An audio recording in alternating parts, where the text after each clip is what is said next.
Y siempre me da mucho gusto platicar y saludo a don Ciro Murayama, consejero del Instituto Nacional Electoral. Don Ciro, muchas gracias por recibir la llamada, ¿eh? Al contrario, el agradecido soy yo. Buenos días. Oiga, bueno, pues son muchas preguntas, pero cuénteme, ¿cómo se siente después de haber hecho una labor que merece el reconocimiento y el respeto del electorado, de la ciudadanía, a unos días de pues cumplir con su periodo, dejar esta responsabilidad enorme, pero en condiciones que quizá hace, que son 9 años, ¿no? 9 años cuando ingresó al INE, pues nadie pensaba que iba a estar sucediendo pues tanta, o íbamos a estar viviendo tanta controversia y tantas opiniones encontradas sobre lo que sigue en lo que supuestamente pues ha sido uno de los mejores árbitros electorales con reconocimiento también a nivel mundial y que está a punto de transformarse o desplomarse, no sé ni qué término utilizar. Adelante, don Ciro. Pues sí, fíjense que el próximo lunes, el 3 de abril, concluimos un periodo de 9 años los consejeros que fuimos designados por ese periodo cuando nació el INE en 2014. Se trató de una reforma electoral muy ambiciosa que hizo que esta institución se hiciera cargo de la instalación de las casillas también en las elecciones locales, no nada más cada 3 años, que fiscalizara los recursos de partidos y candidatos a nivel estatal, que empezara a emitir la credencial para votar también en el extranjero. Ya hay más de 1.300.000 compatriotas con su INE que viven fuera del país. En fin, eran grandes retos. Todos los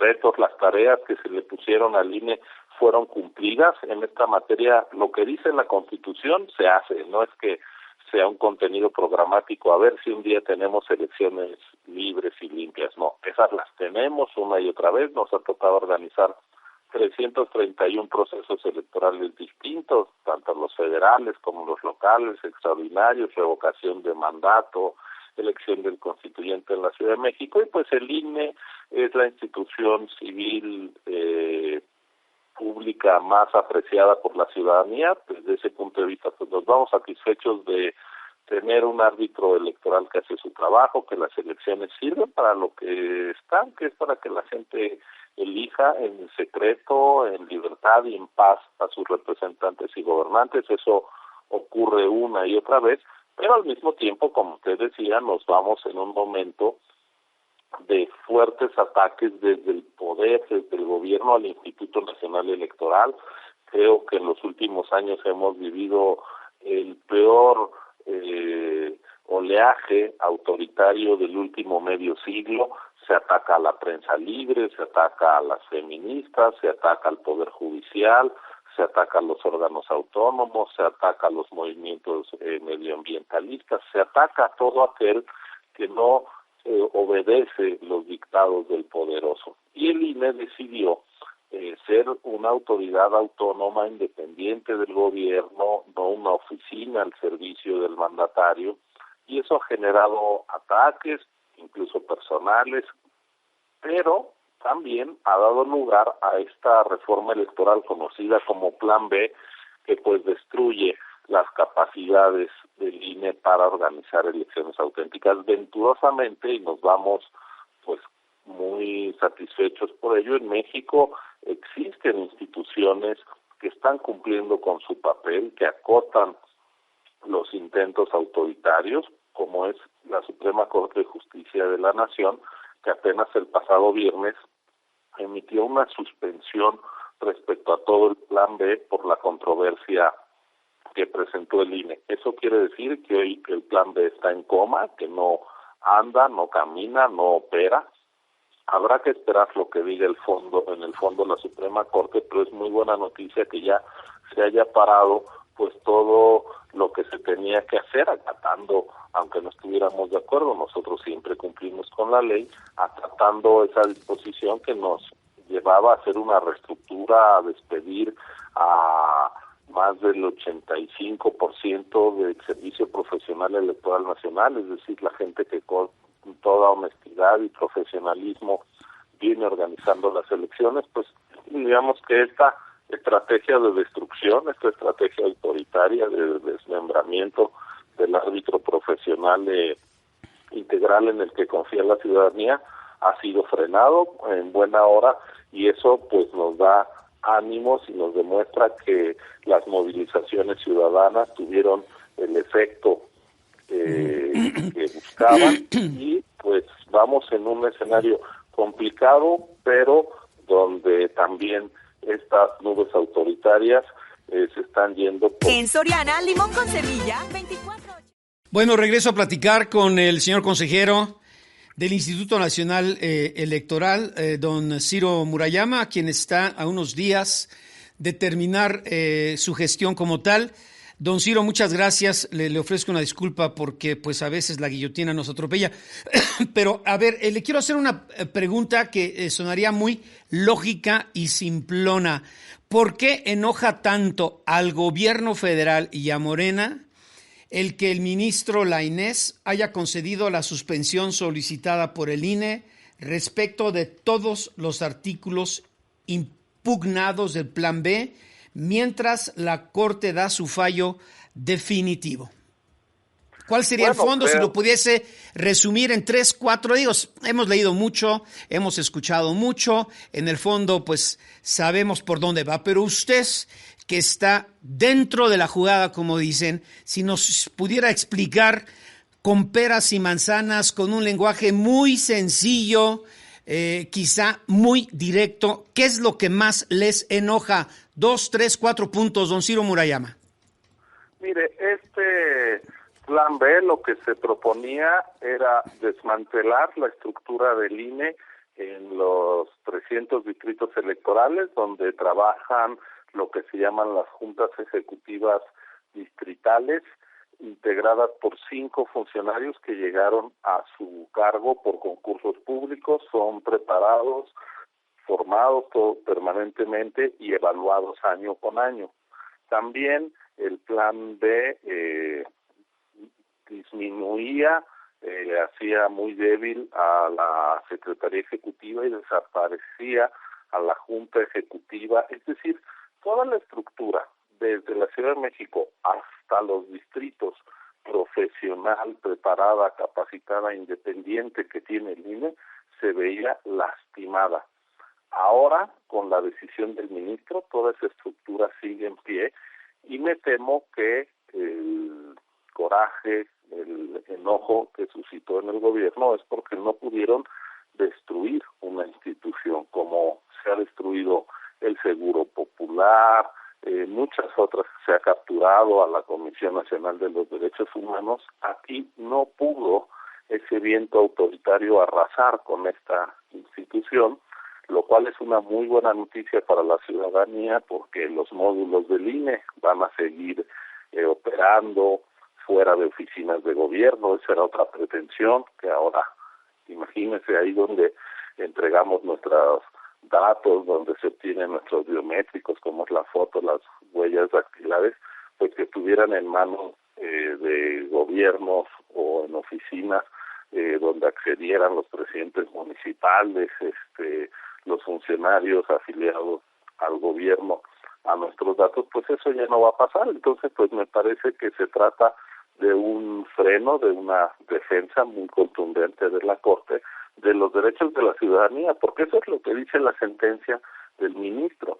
El Plan B ponía en riesgo derechos fundamentales, derechos político-electorales de la gente y también sus datos personales. Entonces, para evitar un daño mayor a los derechos de la ciudadanía es que se emitió esta suspensión, y bueno, pues eso ha generado mucho encono, pero pues es una atribución de la Corte, y me parece que pues ya lo hemos visto en las últimas semanas, como el simple hecho de tener una presidencia de la Corte no alineada con el presidente ha dado lugar a ataques muy peligrosos para la vida del país, desde la presidencia misma a la ministra de la Corte, incluso en actos del presidente quemando su figura, la de la ministra. Es decir, hay un viento autoritario, hay un descontrol en el gobierno, incluso de su lenguaje, de su corrección, del trato decente que merecen las demás personas.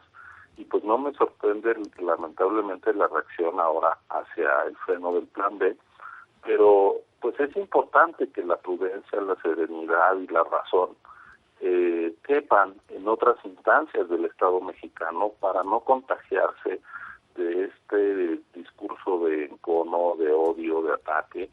Y el INE es lo que ha querido hacer, mantener su independencia, su autonomía. Desde el INE no se ofende al presidente, simplemente se interponen los recursos jurídicos que la Constitución nos da para defender nuestras atribuciones y los derechos políticos electorales de la ciudadanía.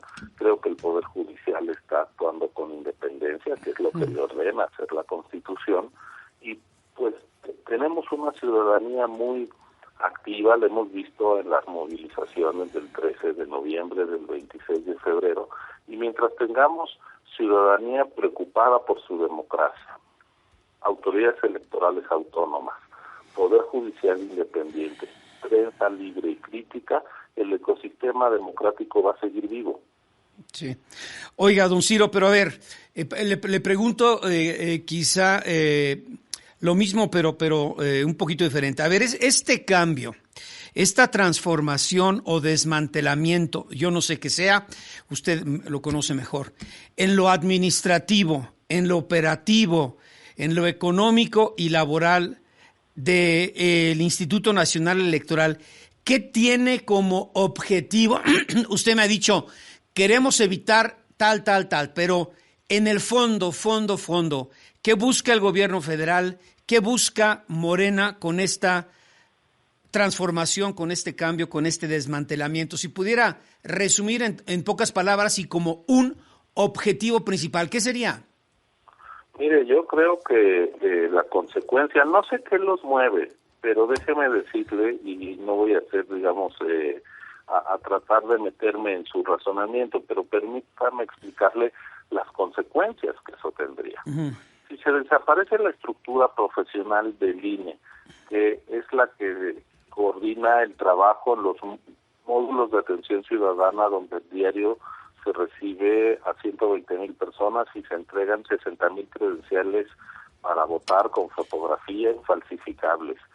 Si esa estructura, que es la que actualiza la cartografía electoral todos los días para saber dónde vive la gente y dónde hay que instalar las casillas, si se despide a la gente que sabe hacer los recorridos para distribuir en todo el territorio nacional la paquetería, para capacitar a nuestros vecinos, para que cada que haya elecciones cerca de nuestra casa haya una casilla instalada por ciudadanos y no por funcionarios de gobierno afines a un partido. Es decir, todas las claves de unas elecciones limpias dependen en una estructura que sepa hacer su trabajo, que sea profesional, que no trabaje para el gobierno en turno, y esa estructura existe. Eso es lo que se quiere dinamitar.